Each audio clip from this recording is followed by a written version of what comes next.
We are now in session 7. Glad to have you back. Let's look at what we've done so far. We looked first at how we must set the premises, become an inquirer. And then we looked at the theory of evolution along with the idea of atheism before that. And when we looked at that, we looked at both sides. Whenever there were two theories, we looked at both. We gave both sides the same chance to win. And because of that, we can say that so far we've done a very good job of being a neutral inquirer. We also now looked at pluralism, which says that all the religions lead to the same final destination. And when we looked at that, no, it didn't pan out in the religious writings because each of the religions claimed to be the only way. We looked at the logic of that and we found that ultimately there's only one that can really be called legitimately the only way.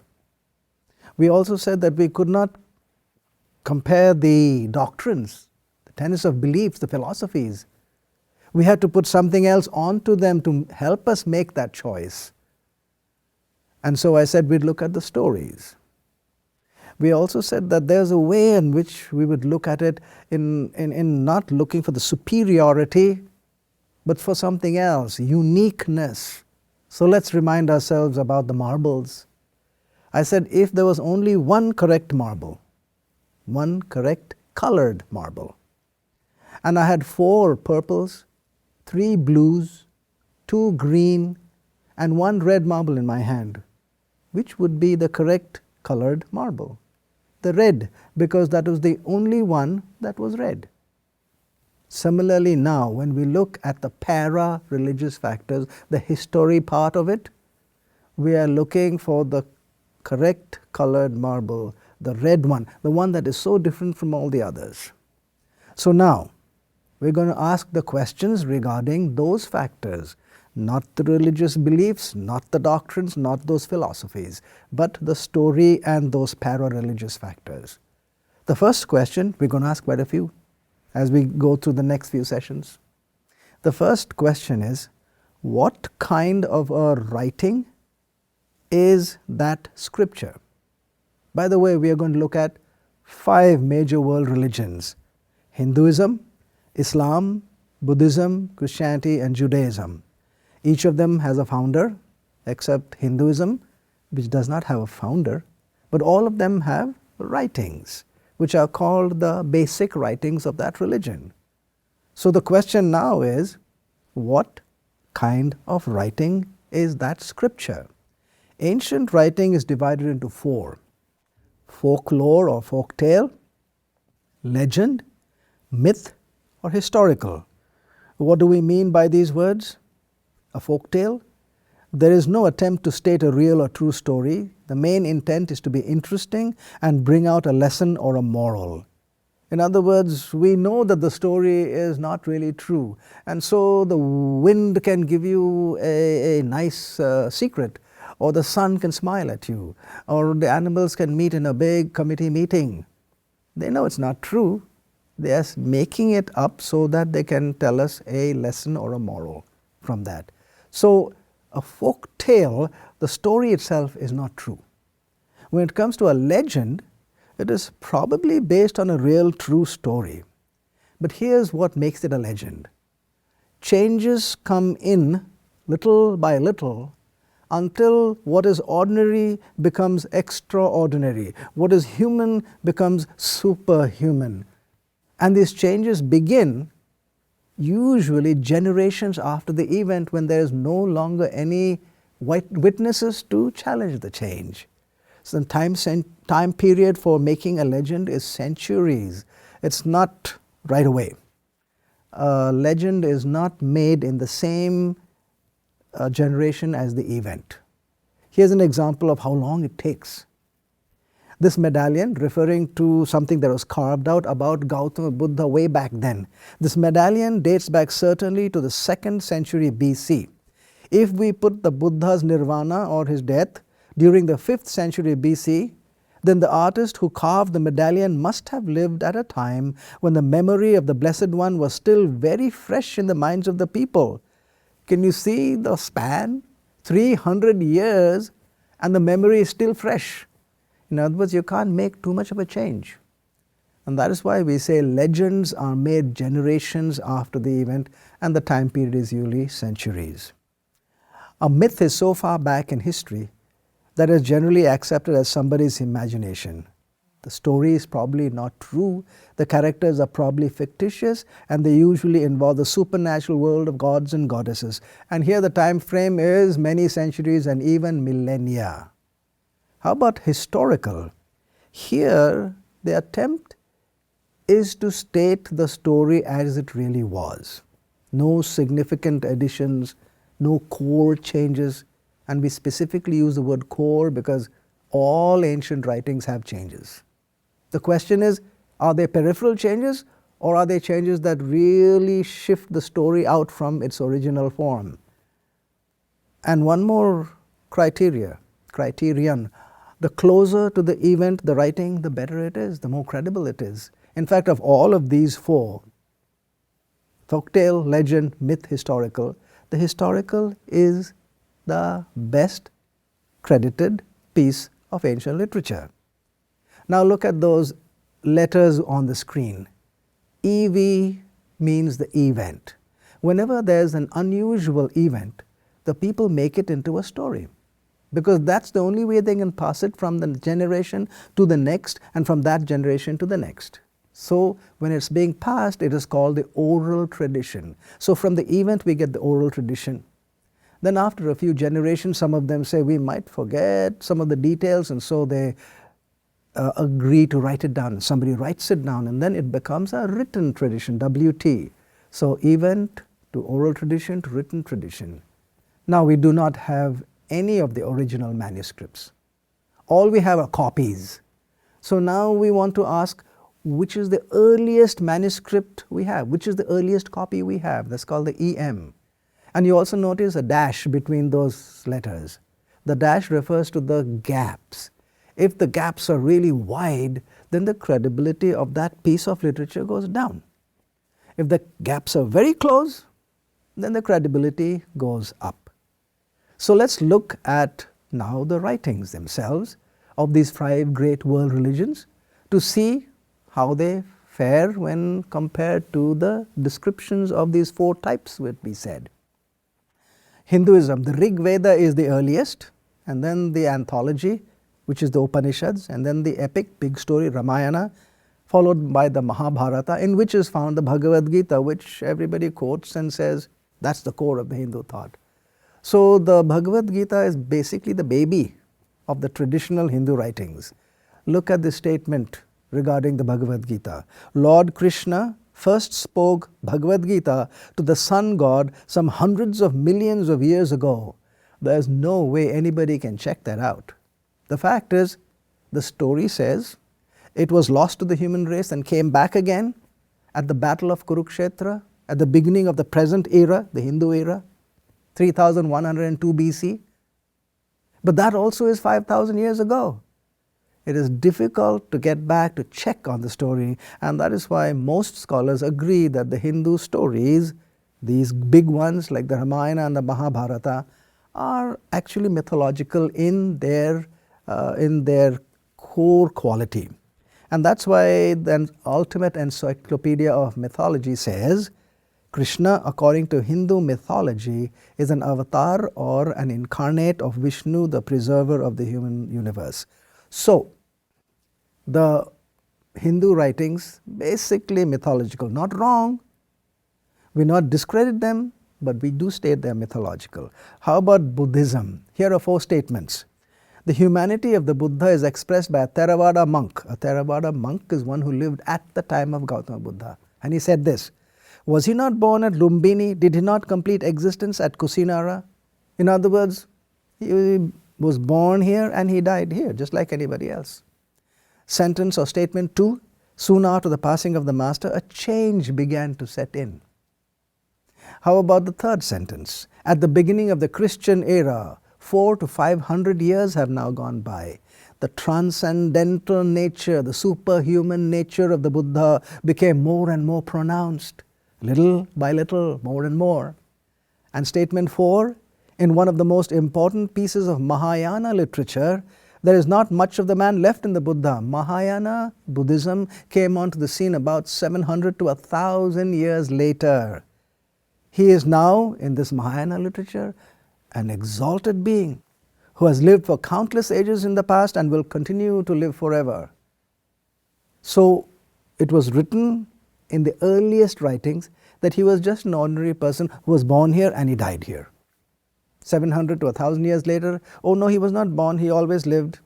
And he didn't die, he always will live. This change tells us that the story of Gautama Buddha basically is a legendary. How about Judaism? 39 books in the Old Testament, 20 authors. These are the books that the scholars take, and from there it was pulled out the Talmud, Torah, the Talmud, the main writings of the Judaic literature.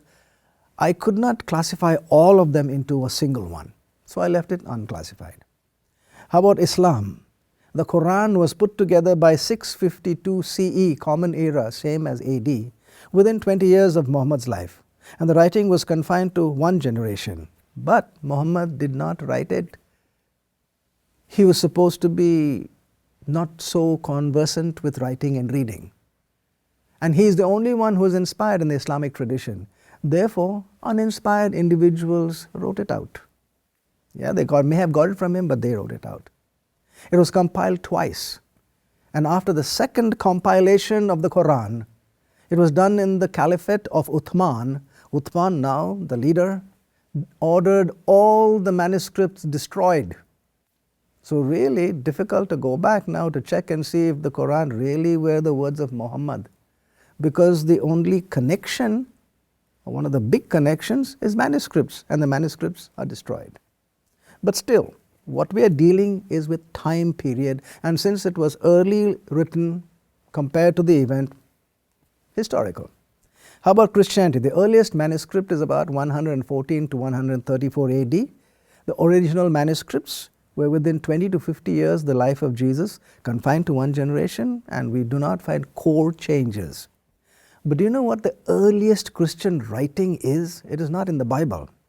Eliezer Sukenik, professor at the Hebrew University in Jerusalem, found 2 ossuaries. Ossuaries are receptacles, pots, in which you put the dead man's bones and then bury the whole pot. These ossuaries are where the earliest Christian writing is found. They are dated about AD 41, within 10 years of the life of Jesus. One of the ossuary reads, Jesus God. And another ossuary says, Jesus ascended one. Take note, think. It required Gautama Buddha 700 to 1,000 years to transform him from a human to God-like. Here, within 10 years, the whole process has shifted from event to oral tradition to written tradition. Earliest manuscript, in this case, is the written tradition itself, because those writings were the original writings on the ossuaries. 10 years is actually no time. And all the while as God, nobody shifted him from being human to a God during that time. This is the only writing that has no gap. So we can already say emphatically there's no longer any solid basis for dating any book of the New Testament after AD 80. And that is Sir William Albright, one of the greatest American archaeologists. The next statement is by Nelson Gluck. He is a Jewish archaeologist. And he said, it may be stated categorically that no archaeological discovery has ever controverted a biblical reference. You have got to say, wow, not a single. Give credit where credit is due. How about one of the greatest archaeologists of all time, the British archaeologist Sir William Ramsay? He was doing his work in the same time period of the New Testament, or about 100 AD, the 1st century. In his digs, he came across a situation he was not really able to explain. He looked here and there for an explanation, finally found it in Luke's writing of the New Testament. He again went through his digs and came across another perplexing situation, and Luke helped him out.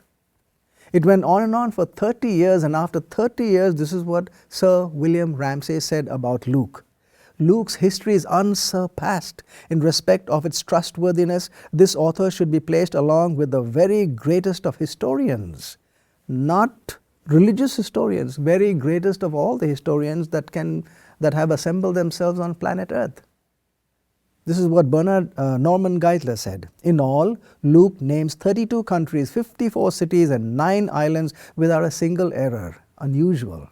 So obviously the New Testament appears to be historical.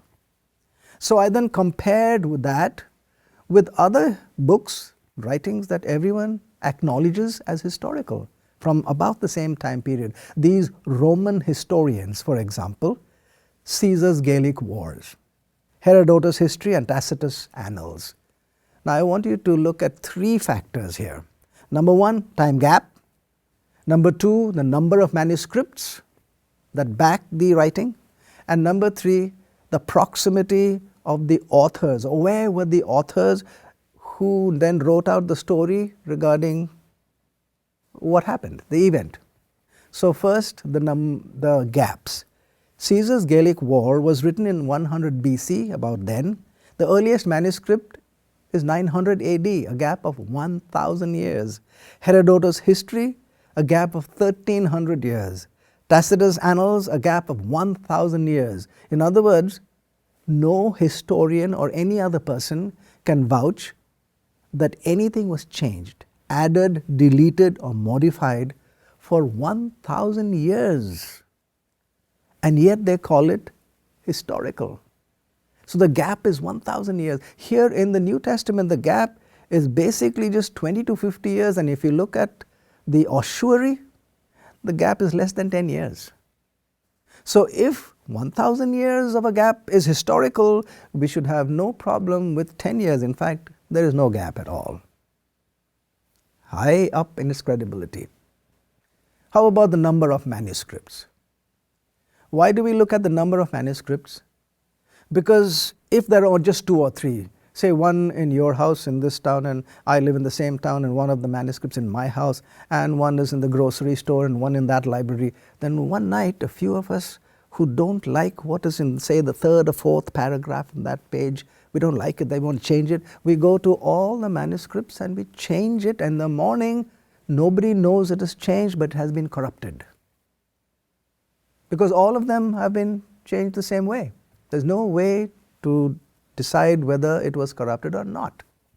Whereas if we had, say, 50 manuscripts, one here and one there, and one this country and one that state and one in another town, you cannot go to all of them in a short period of time and make the change. While you are making the change, people will know that the change is being made, and then they'll go back to research on that, and we realize it's been corrupted. But we also know the original that has not been corrupted. In other words, if it is a small number, it's possible that it's corrupted.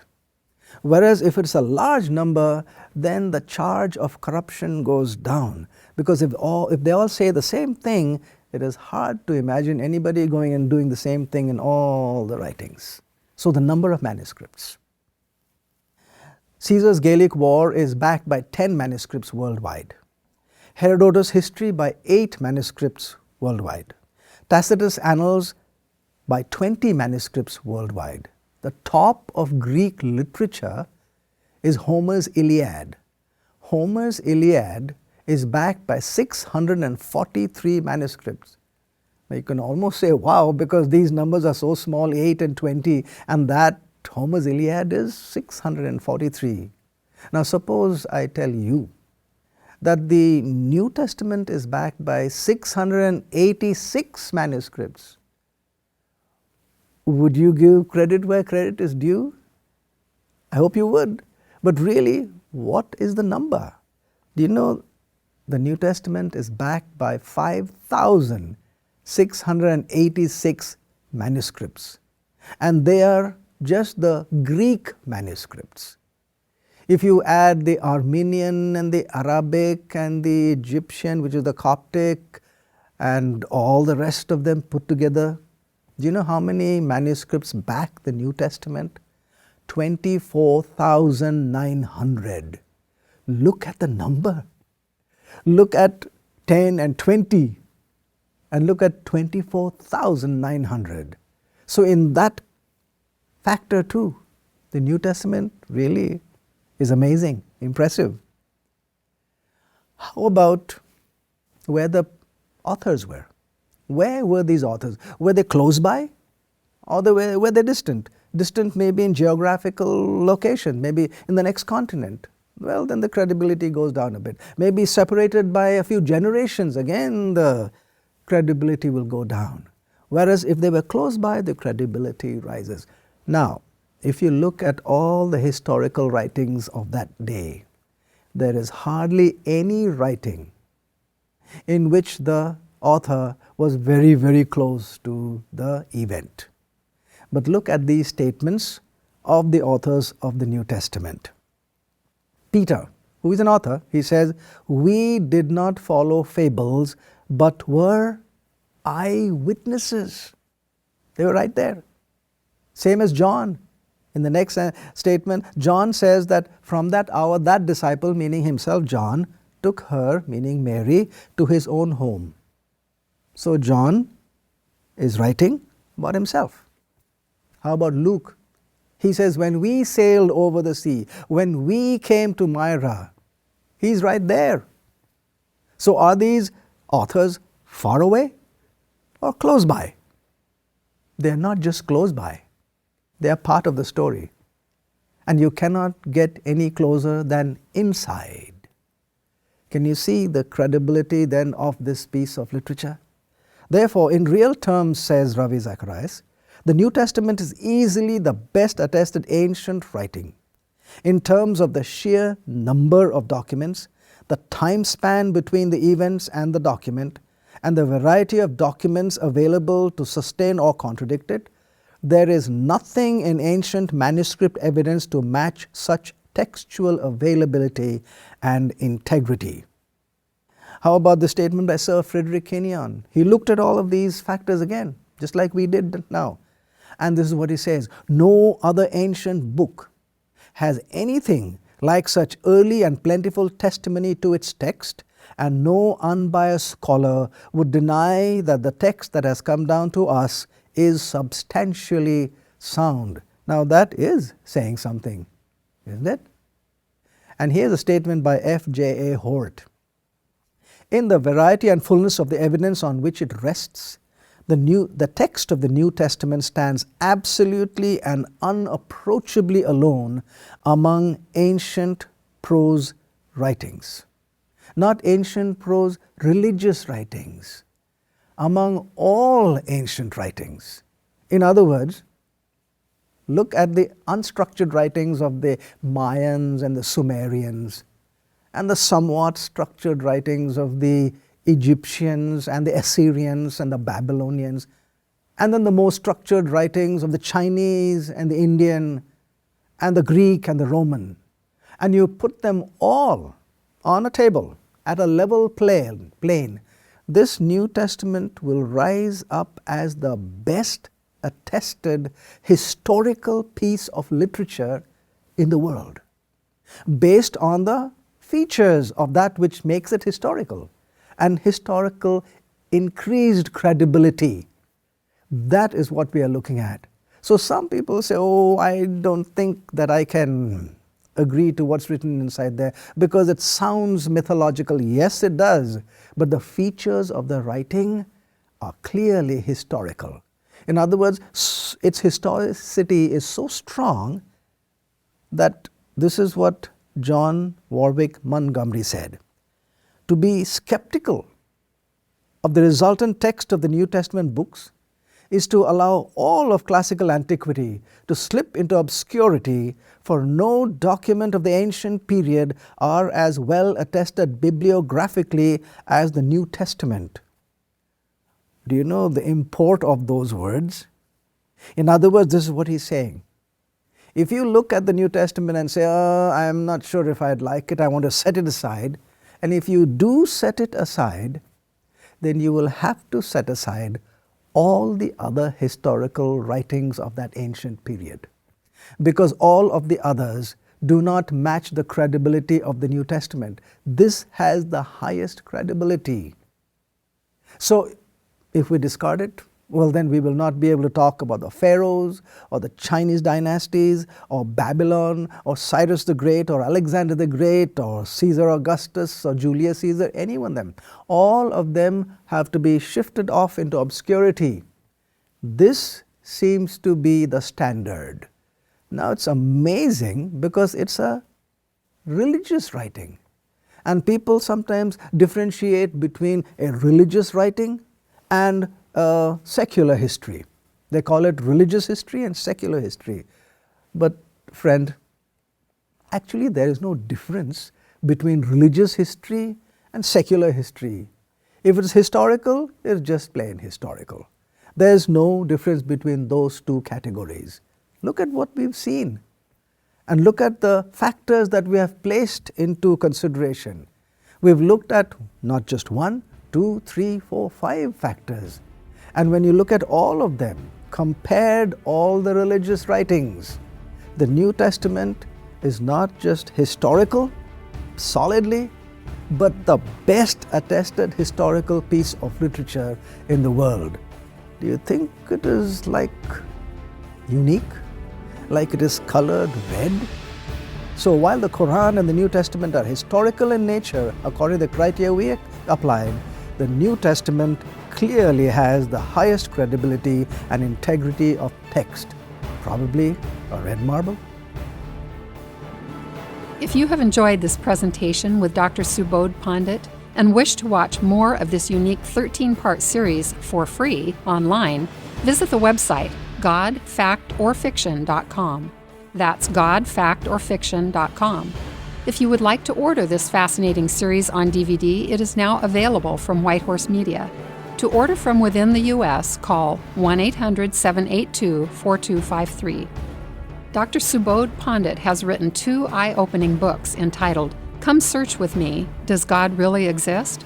And Come Search With Me, The Weight of Evidence, which further explore the topics of evolution, theism, atheism, and religion.